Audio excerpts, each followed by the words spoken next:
예레미야 선지자의 예언 경력은 주전 626년부터 주전 587년, 곧 예루살렘이 함락될 때까지 40년에 걸쳐 있습니다. 그 시대는 이스라엘 역사상 가장 암담하고 우울했던 시대였습니다. 그 시대를 살았던 예레미야 선지자는 유다의 멸망이 필연적임을 예언의 영을 통해 내다볼 수 있었습니다.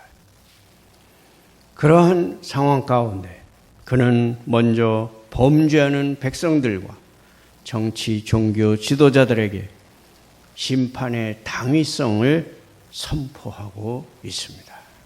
그리고 백성들로 하여금 역사적 현실 속에서 삶을 포기하지 않도록 소망과 회복의 예언을 선포하고 있습니다. 이 강론은 유다 백성들에게 환난 날에 하나님 이외에 다른 것들을 의지하지 말라고 우리에게 교훈을 주고 있습니다. 첫째로 5절과 6절입니다. 환난에 처해 있을 때 사람들을 의지해서 거기서 빠져나오고자 하는 자들은 반드시 실망하게 될 것이라는 교훈입니다. 무릇 사람을 믿는 그 사람은 저주를 받을 것이라. 하나님은 그 사람이 그렇게 함으로써 하나님에게 가한 모욕 때문에 그 사람에게 저주를 선포하십니다. 그렇게 행하는 자는 불쌍한 자입니다. 왜냐하면 그는 상한 갈대를 의지하고 있어서 그 상한 갈대가 그를 실망시킬 뿐만 아니라 그의 손을 찌르게 될 것이기 때문입니다.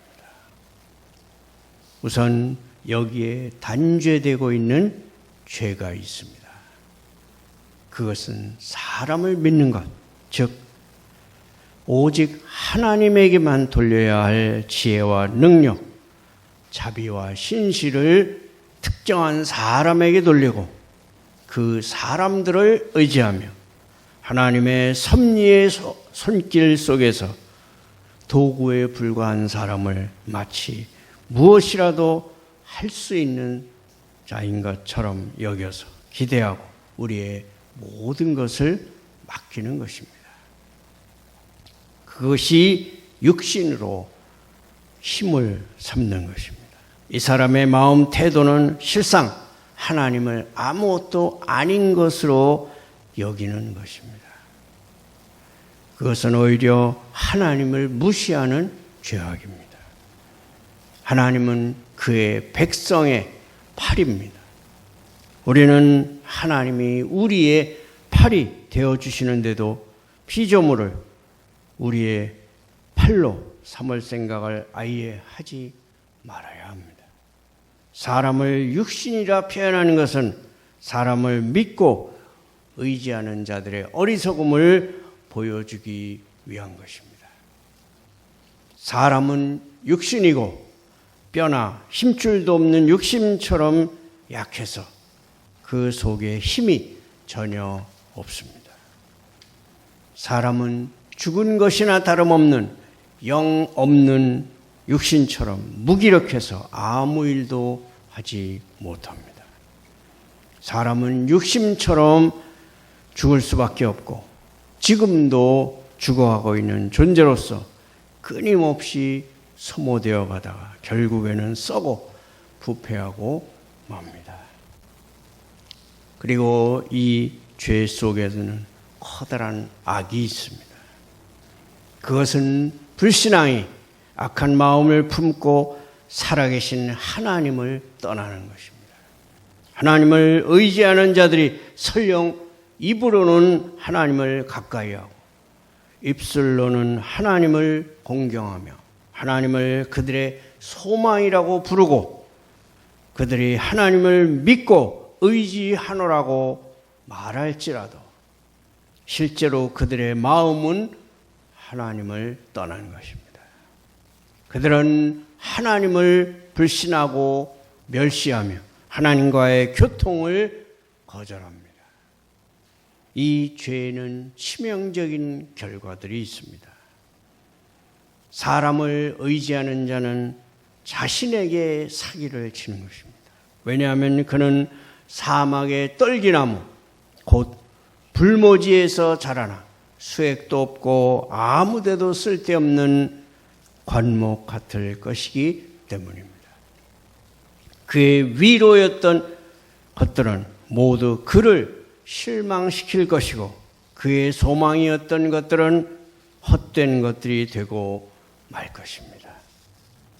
그는 시들어서 안으로는 낙심하고 밖으로는 주변의 모든 사람들에게 짓밟힐 것입니다. 좋은 일이 올 때에 그는 그것을 보지 못할 것이고 거기에 동참하지도 못할 것입니다. 시절이 좋아지더라도 그의 사정은 나아지지 않고 도리어 그는 광야 간조한 곳에 살 것입니다. 그의 기대는 끊임없이 좌절될 것입니다. 다른 사람들은 수확을 하고 있는데도 그는 아무것도 수확하지 못할 것입니다. 그리스도의 은혜와 공로 없이도 얼마든지 잘할 수 있다고 생각하여 자신의 의와 힘을 의지하여 육신으로 힘을 삼는 자들의 영혼은 은혜나 위로를 받는 일에 형통할 수가 없습니다.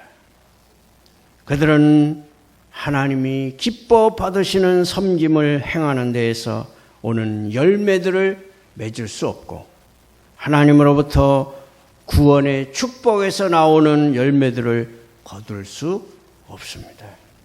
그들은 건건한 땅, 아주 메마른 땅에서 살고 있는 것입니다. 하나님을 떠난 인생은 좋은 일이 오는 것을 보지 못함, 곧 소망이 없고 사람이 살지 않는 땅에 살리라. 곧 쓸쓸하여 위로와 기쁨이 없습니다. 시편 39편 5절에서 7절은 이렇게 말씀합니다. 사람마다 그 든든히 선 때에도 진실로 허사뿐이니이다. 주님을 소유한 신자는 이제 죽어도 좋다는 만족이 있으나 세상 것을 많이 소유하고 의지하는 자는 오래 살수록 이 세상에 더 살고 싶어서 불만족으로 허덕입니다.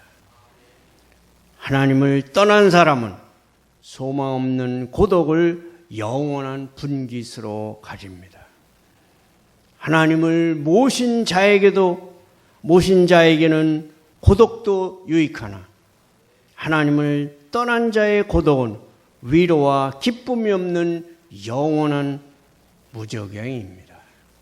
소망이 없고 기쁨이 없는 삶은 죽음만도 못하는 것입니다. 두 번째로 7절과 8절을 보십시오. 하나님을 의지하고 그의 섭리와 약속 안에서 믿음으로 사는 자의 축복에 관하여 말합니다. 우선 우리에게 요구되는 본분은 무엇입니까? 7절에 여호와를 의지하며 라는 말이 나온 뒤에 또다시 여호와를 의뢰하는 이라는 말이 나온 것은 두 번씩이나 이중적 강조체입니다. 곧 믿되 참으로 믿음을 요구하는 말씀입니다. 사람 중에는 하나님을 의지한다고 하면서 참으로 의지하지 않는 일이 많습니다. 우리에게 요구되는 본분은 여호와를 의지하는 것, 하나님에 대한 우리의 본분을 다하면서 우리가 본분을 다할 수 있도록 우리를 붙잡아 주시라고 하나님을 의지하는 것입니다. 그것은 여호와를 우리의 소망으로 삼는 것, 하나님의 은총을 우리가 바라는 좋은 것으로 삼고 하나님의 능력을 우리가 소망을 두는 바로 그 힘으로 삼는 것입니다. 또한 이러한 본분을 다할 때에 위로가 따라옵니다. 그렇게 하는 자는 물가에 심어진 극상품 나무 같은 것입니다. 하나님을 의지하기는 쉬우면서도 어렵습니다. 그러나 결국에는 쉽습니다. 그것은 하나님께서 우리로 하여금 자기를 의뢰하도록 제공해 주셨기 때문입니다. 하나님을 의지하기 어렵게 되는 이유는 다만 우리의 마음이 거짓되기 때문입니다. 하나님은 신경을 많이 쓰셔서 그를 광야 간조한 곳과는 거리가 먼 아주 좋은 땅에 그를 심으십니다. 그는 그 뿌리를 땅속에 깊이 박은 채 강변에 뻗치고 풍부한 수액을 빨아올리는 나무와 같을 것입니다. 이것은 하나님을 소망으로 삼는 자들이 갖게 되는 견고함과 위로를 나타냅니다. 그들은 편안하고 즐거우며 언제나 안정감과 마음의 평정을 누립니다. 이렇게 심어져서 물을 잘 공급받는 나무는 더위가 올지라도 두려워하지 아니하며 한여름의 땡볕에도 아무런 해를 입지 않을 것입니다. 또한 뿌리가 습기를 잘 뽑아 올리기 때문에 가뭄이 와도 걱정이 없을 것입니다. 하나님을 자신의 소망으로 삼는 자들은 첫째로 그 잎이 청청하여 시들지 않는 나무처럼 사람들로부터 신망이 두터울 것이고 즐거움도 많을 것입니다. 그들은 스스로도 항상 밝고 쾌활하며 다른 사람들의 눈으로 보기에도 아름다울 것입니다.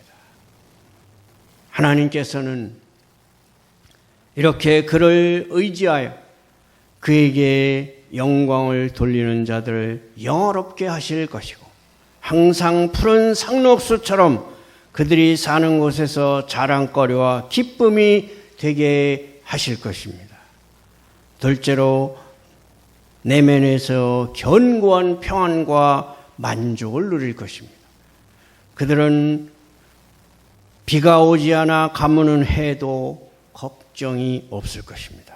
왜냐하면 나무는 그 자체 속에 씨를 지니고 있는 것과 마찬가지로 물기도 지니고 있기 때문입니다.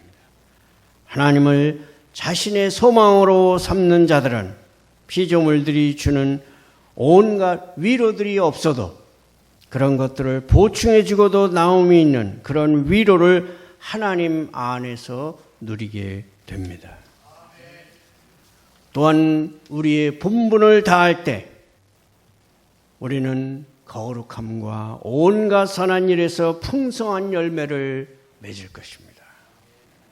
하나님을 의지하고 믿음으로 그에게서 힘과 은혜를 공급받는 자들은 결실이 그치지 않을 것입니다.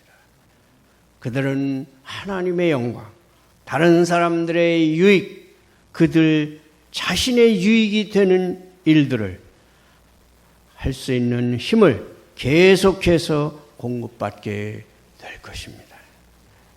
세 번째로 9절에서 10절입니다. 사람의 마음의 죄악됨에 대하여 교훈하고 있습니다.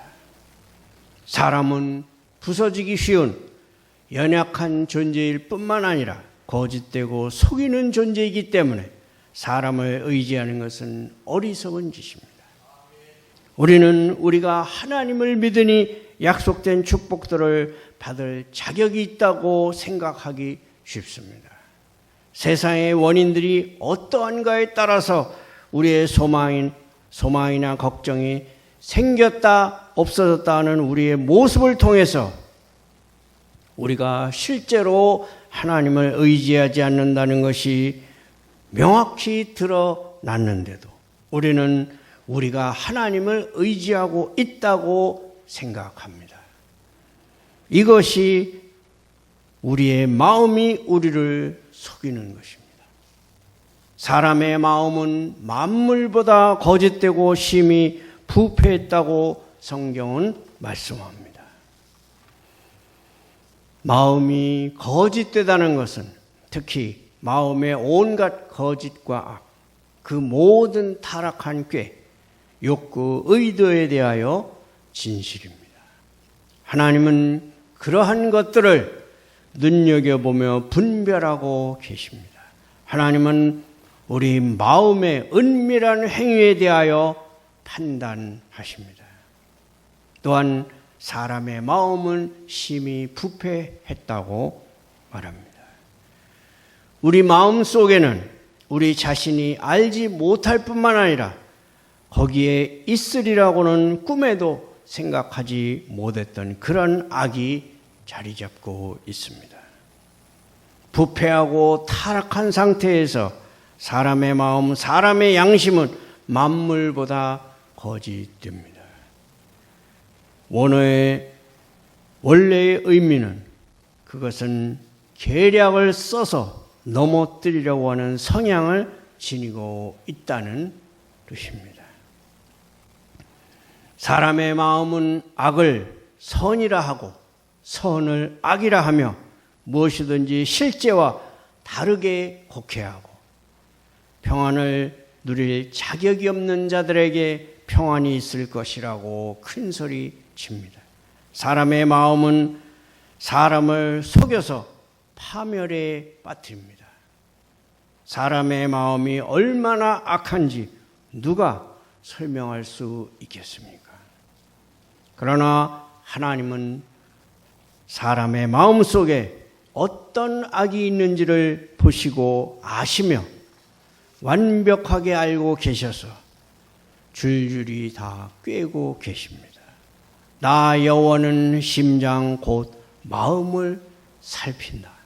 이 말씀은 마음속에 있는 모든 것, 마음의 모든 생각들, 우리 자신이 무심코 넘겨버린 생각들에 적용되고 아무리 은밀하고 교묘하게 위장해도 또 다른 사람들이 전혀 눈치채지 못하는 그런 마음의 의도에도 적용이 됩니다. 사람들은 속아 넘어갈 수 있지만 하나님은 속지 않으십니다. 하나님은 모든 것을 꿰뚫어 보시는 눈으로 사람의 심장을 살피실 뿐만 아니라 폐부를 시험하셔서 그가 각 사람에게서 찾아내신 것들에 대하여 그것들이 지닌 참된 성격을 따지셔서 판단을 내리십니다. 하나님이 사람의 마음에 대해서 이렇게 판단하시는 것은 각 사람에 대하여 심판하시기 위한 것입니다. 하나님은 각 사람을 그의 행위대로 보응하신다고 성경은 말씀합니다. 네 번째로 11절에 불의하게 얻어진 재물에 수반되는 저주에 대한 교훈입니다. 유다와 예루살렘에서 주로 울부짖던 죄들은 사기와 폭력이었습니다. 이제 선지자는 그런 죄를 범했다가 지금은 그들이 가진 모든 것을 날려버린 자들로 하여금 그들이 당한 벌 속에서 그들이 어떤 죄를 지었는지 알도록 하고자 합니다. 불의로 치부하는 자는 자기가 가진 재물을 자신의 소망으로 삼을지라도 결코 그 재물로 인한 기쁨을 누리지 못하게 될 것입니다. 인도네시아에서 원숭이를 잡는 방법이 있다고 합니다. 원숭이를 사로잡기 위해서는 나무 박스에 구멍을 뚫고 그 안에 먹을 것을 넣어둔다고 합니다. 원숭이는 그 구멍 안에 있는 음식을 먹고자 움켜쥡니다. 빈손일 때는 그 구멍으로 손이 들어가지만 일단 무엇을 움켜쥐면 그 손은 나올 수가 없다는 것입니다. 그 음식을 끝까지 움켜쥘 때 손을 빼려고 애를 쓰다가 결국은 잡힌다는 것입니다. 탐욕으로 말미암아 사람은 죄, 곧 마귀에게 사로잡힙니다. 불법적인 수단들을 통해서 재물을 얻는 자들은 그렇게 해서 재물을 얻을 수 있고 그 재물로 한동안 형통할 수도 있습니다. 돈을 얻을 수만 있다면 이웃들을 속이고 압제하고자 하는 유혹을 느끼는 사람들이 많습니다. 속임수로 재물을 모으는 자는 자신의 성공을 기뻐하겠지만 그의 한창 때에 그 재물이 그를 떠나게 될 것입니다. 그들이 죽어서 재물에게서 떠나거나 그들에게서 재물이 떠날 것입니다. 불의하게 재물을 모은 자들에게 죽음은 공포가 되는 것이 당연합니다. 왜냐하면 자기가 모아놓은 재산은 그를 따라서 저 세상으로 갈 수 없지만 그가 지은 죄에 대한 죄책과 영원한 고통은 저 세상까지 따라갈 것이기 때문입니다. 이렇게 그는 마침내 어리석은 자가 될 것입니다. 은혜를 받은 자들은 인생의 말년에 지혜로울 것이고 죽을 때 그 위로를 받을 것이며 그 유익을 영원토록 받게 될 것입니다. 그러나 세상의 재물에서 행복을 구하고 수단 방법을 가리지 않고서 부자가 된 자들은 너무 늦어서 치명적인 잘못을 바로잡을 수 없게 되었을 때에야 비로소 그 어리석음을 후회하게 될 것입니다. 불의로 치부하는 자는 자고새가 낳지 아니한 알을 품음 같아서 그의 중년에 그것이 떠나겠고 마침내 어리석은 자가 되리라. 자고새는 팔레스타인에서 흔한 새인데 이 비유의 요점은 자고새가 다른 새의 알을 훔쳐서 깔지라도 필경은 그 새끼들이 모두 다 달아나고 마는 것과 같이 불의로 모은 재산은 마침내 없어지고 그것을 모으려고 노력한 자는 결국 어리석은 자로 드러나게 될 것이라는 것입니다. 선지자의 이 말씀은 재물을 불의하게 모으는 것을 예로 들어 모든 다른 불의한 행동들도 모두 다 이와 같을 것을 가르칩니다. 불의한 부자는 재물을 모으려고 많은 수고를 하고 재물을 부화시켜 보고자 품어보지만 그 재물로부터 어떠한 위로나 만족도 얻지 못합니다. 죄악된 일들을 통해서 부자가 되고자 하는 그의 계획은 다 잘못되어 수포로 돌아가 버리고 맙니다. 결론적으로 말씀드립니다. 우리는 기회가 주어질 때에 지혜로워야 합니다. 우리가 재물을 정직하게 모아서 하나님의 뜻에 따라 사용한다면 그것은 영혼을 위해 선한 토대를 예비하는 것이기 때문에 지혜로운 것입니다. 디모데전서 6장 17절에서 19절은 이렇게 말씀합니다. 네가 이 세대에서 부한 자들을 명하여 마음을 높이지 말고 정함이 없는 재물에 소망을 두지 말고 오직 우리에게 모든 것을 후히 주사 누리게 하시는 하나님께 두고 선을 행하고 선한 사업을 많이 하고 나눠주기를 좋아하며 너그러운 자가 되게 하라. 이것이 장래에 자기를 위하여 좋은 터를 쌓아 참된 생명을 취하는 것이니라. 참된 생명 곧 하나님이 우리에게 선물로 주시는 영생을 받으시는 여러분이 되시기를 축원합니다.